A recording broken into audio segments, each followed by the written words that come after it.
Para pelaku UMKM di Aceh Barat melalui rangkaian kegiatan eksebisi bersama di Gedung Olahraga dan Seni Kota Melabuh mengikuti kegiatan sosialisasi terhadap potensi produk ekspor daerah bersama Direktorat Jenderal Pengembangan Ekspor Nasional.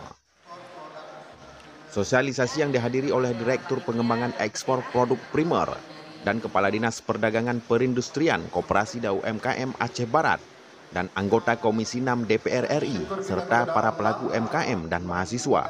Diharapkan nantinya produk dari para pelaku UMKM daerah khususnya Aceh Barat mampu bersaing di pasar luar. Pada kesempatan tersebut, Rafli Kande selaku anggota Komisi 6 DPR RI menyebutkan bahwasanya para pelaku UMKM harus diberikan ruang serta sosialisasi dalam pengembangan pemasaran produk lokal dari para pelaku UMKM daerah. Kita melihat antusias luar biasa karena UMKM ini harus kita berikan ruang supaya mereka itu dapat memasarkan produknya, mensosialisasikan produknya. Nah, ini penting sekali.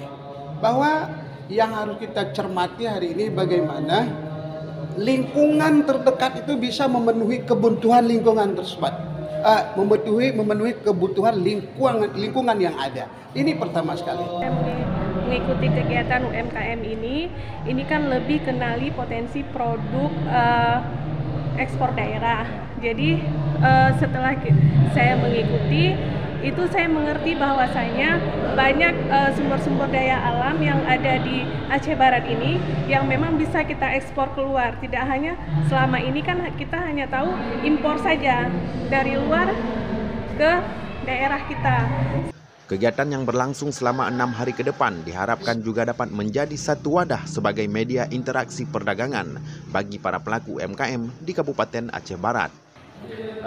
Tujuannya di samping juga merangsang pelaku UMKM ini untuk membuat perputaran ekonomi.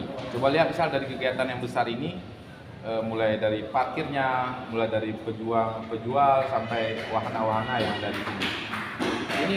Acara yang digelar dengan tema eksebisi bersama tersebut, selain stand dari para pelaku UMKM lokal, juga dimeriahkan dengan pentas hiburan dan kesenian. Tentunya, Kande Band akan tampil memeriahkan dan menghibur para pengunjung. Dari Melabuh, Yusmadi melaporkan.